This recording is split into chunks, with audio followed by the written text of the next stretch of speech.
Uy, Cheryl, thank you so much sa pagbisita. Ha. Nag-enjoy talaga ako buong araw, promise. Welcome, Beb, at salamat naman sa pagpapatuloy mo sa akin, ha. Una na ako, ha. Bye. Bye, ingat. Shucks, malilate na ako sa pupuntahan ko. Nasaan na ba kasi yung kwintas ko? Dito ko lang yun nilagay, eh. Wow, babe! Ang ganda naman nito! Bagay sa akin. Joke! Over naman sa judge. Ba't naman niya kukunin yun, di ba? Tsaka friend ko yun eh. Bala na nga. Di ba? Feeling ko nga magjowa na sila eh. Tingin mo. Siguro. Babe, pabantay nga muna nitong bag ko. CR lang ako. Go, babe. I'm here na. Babe, punta na ako dun sa may counter. Magbabayad na ako. Ikaw ba? Una ka na, babe. Sunod ako. Teka, nasan yung cash ko? May cash akong dala.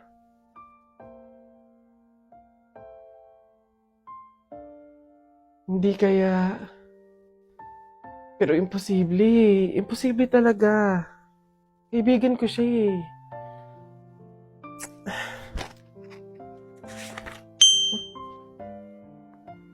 Ay, ang ganda naman ng prene ko!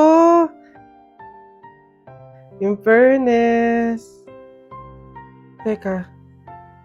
Kwintas ko ba to?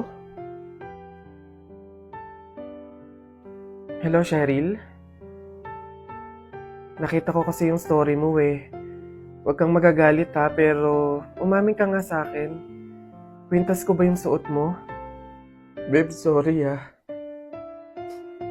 Siguro baka naiinggit lang ako kasi meron kang mga bagay na hindi ko mabili. Yung kwintas na kinuha ko sa'yo, ganong kwintas kasi yung gusto kong regalo sa nanay ko eh. Kaso nga lang mahal, kaya hindi ko mabili. May mga damit din akong nakuha sa'yo kasi sa tuwing nakikita ko yung mga kapatid ko na lalabas, wala man lang silang magagandang damit na isusuot. Babe, sorry ha. Kasi yung pera na nawala sa bag mo, ako din yung kumuha nun. Binili ko kasi ng gamot tsaka ng pagkain si tatay eh. Kasi noong mga panahon na yun, nasa hospital siya. 1 linggo na kasi siyang may sakit. Babe naman, sana nanghingi ka na lang or nanghiram. Babe, tutulungan naman kita hanggat sa kaya ko eh. Kasi kaibigan kita. Babe, wala talaga akong mukhang maiiharap sa'yo. At wala akong ibang masabi kundi patawad. Kasi sa kabila ng pagkakaibigan natin eh, nagawa ko pa yun sa'yo. Pero nangangako ako na kapag ako nakaluwag-luwag, maiibalik ko din lahat yun sa'yo. Alam mo, ang hirap naman talaga ilaban ng buhay tsaka ng mundo eh. Ang daming mga kasamaan, pagsubok, kahirapan. Darating talaga sa punto na idadapa ka ng mga yun. Pero sa kabila ng yun, kahit hindi na natin alam yung gagawin natin, piliin pa din natin lumaban ng patas. Magpakabuti kahit hirap na tayo sa pagdadala ng buhay. Masaya sa pakiramdam yung ganun eh.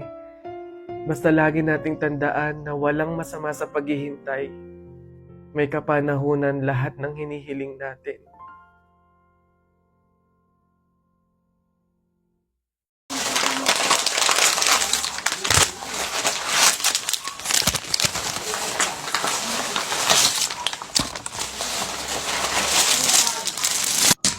Hoy! Hoy anak, ano yung ginagawa mo? Bakit ka naman nag-uwi ng pagkain na galing sa burol ni tatay nyo? Dami naman nating pagkain dito Nakakahiya ka. Tsaka alam mo, masama yan ha? Ang pamahiin ng mga matatanda dyan kapag nag-uwi ka ng pagkain na galing sa burol, naku tsak may mga kapitbahay tayong mamamatay din. Yun nga mama eh. Kaya nga ginawa ko yun. Kaya kumuha ko ng mga pagkain doon sa burol at dinala dito sa bahay natin para mamatay na yung mga kapitbahay natin. Lalo na yung si Aling Marites. Alam mo ba ma? Sabi, narinig ko, hindi ka na daw virgin. Anong sabi? Hindi na ako virgin? Kumuha ka ng karton tsaka ng sako. Pumunta tayo sa burol ni Katen yung kunin mo lahat ng pagkain doon. Anak! Oh, Nay. Kunin mo yung mga ginamit sa sugal ng burol ng lolo mo tapos sunugin mo. Nay, bakit? Basta masama yung pamahiin yun, gawin mo na lang. Ah, yung mga baraha? Oo nga, basta lahat ng ginamit sa sugal, sunugin mo. Lahat ha? Ah, sige Nay.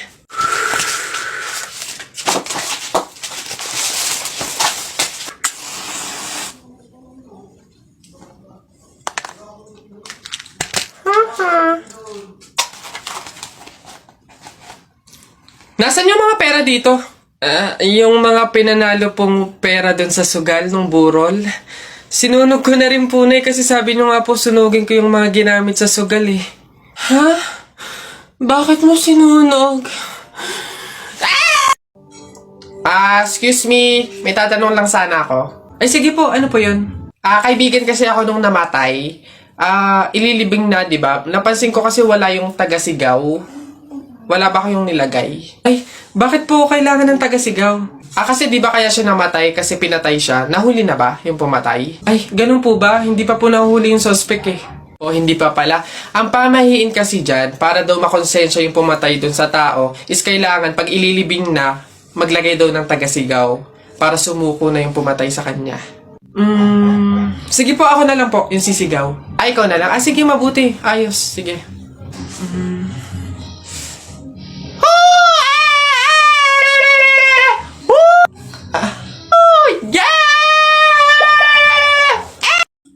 Uy, pre, dadaan tayo ng tunnel, di ba? Oo. Bakit? O, sakto. Alam mo ba may pamahiin dyan? Ha? Pamahiin? Sa tunnel? Ano yun? Ang sabi kasi nila, kapag daw dadaan ka ng tunnel, huwag ka daw hihinga hanggat hindi ka nakakalagpas sa dulo. After mo daw makalagpas, ayun na, make a wish, tapos ayun, matutupad daw. Try natin. Ha? Baliw ka pre, hindi pwede. Ang haba ng tunnel na yan, oh. Pang mga maiikling tunnel lang ata yung mga sinasabi mo. Mamatay pa tayo dyan. Pre, wag kang KJ. Ayan na, oh. Sayang yung pagkakataon. Go na, minsan lang to. Oh, ayan na pre, ayan na, ayan na. 1, 2, hati ka lang. 3, go.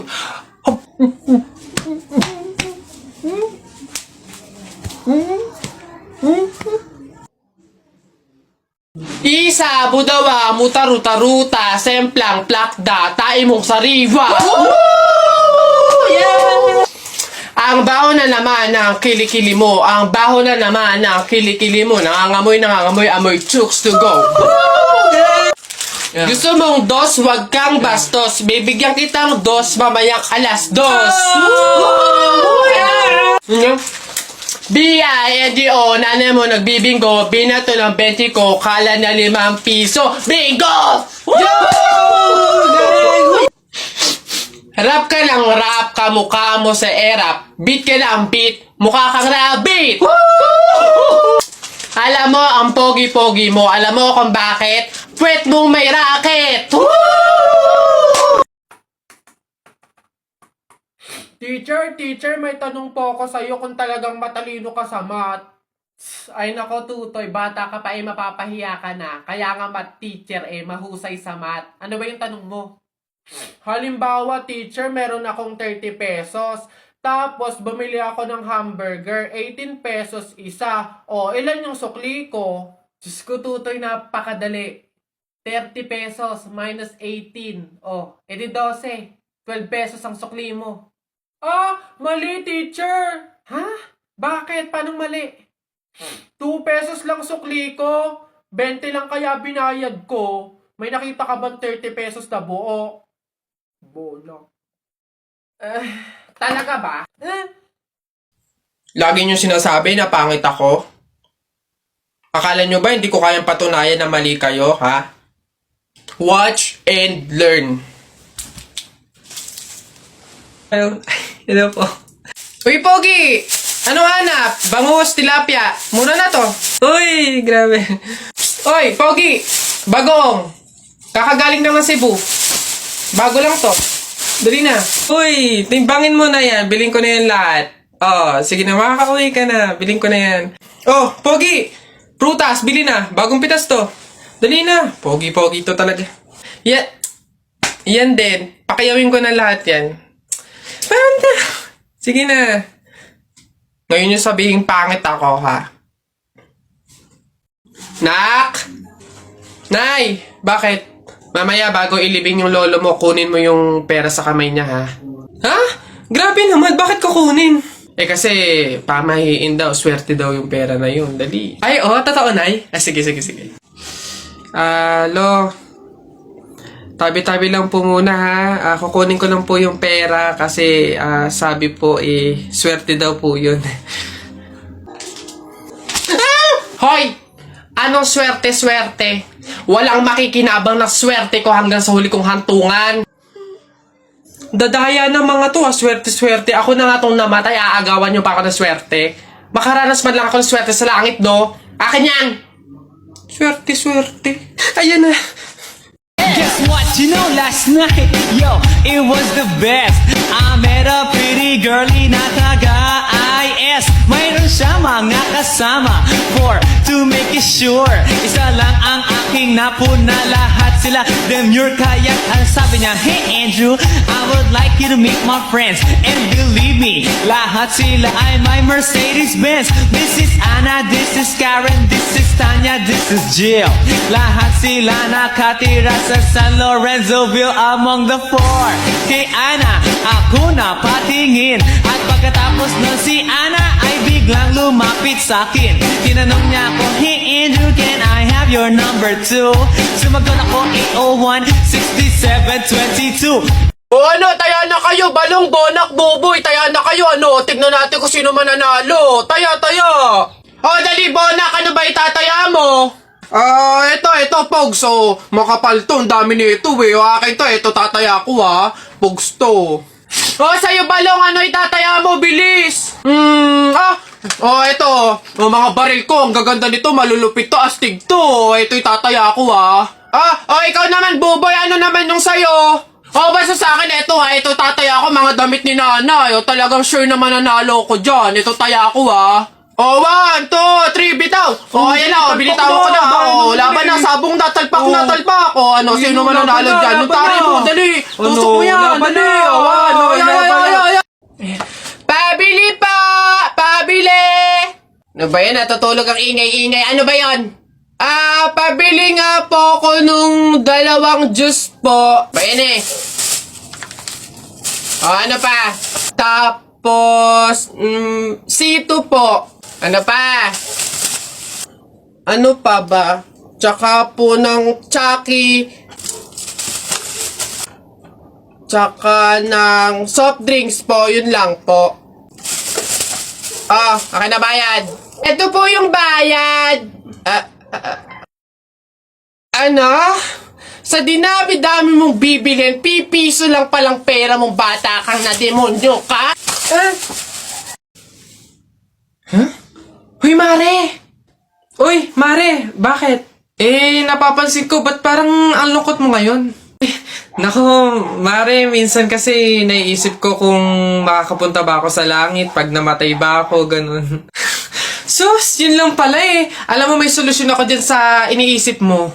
Ha? Solusyon? Ano naman yun, Mare? Di ba mahiin? Alam mo, sabi kasi nila, 24 hours daw na bukas yung gate ng langit tuwing Pasko. So, kung sino daw yung namatay ng Pasko, swerte daw yun kasi daw, diretso na daw agad sa langit yun. So, Mare? Tara na, let's G? Ha? Aba, sira. Ay, bakit, Mare? Ipatingin mo na yung utak mo. Pabili pa! Pabili! Ano ba yan? Natutulog ang ingay-ingay. Ano ba yan? Pabili nga po ko nung 2 juice po. Bayan ano pa? Tapos, C2 po. Ano pa? Ano pa ba? Tsaka po ng Chucky.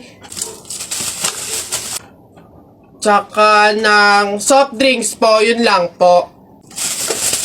Akin na bayad. Ito po yung bayad. Ano? Sa dinami-dami mong bibilhin, pipiso lang palang pera mong bata kang na demonyo ka?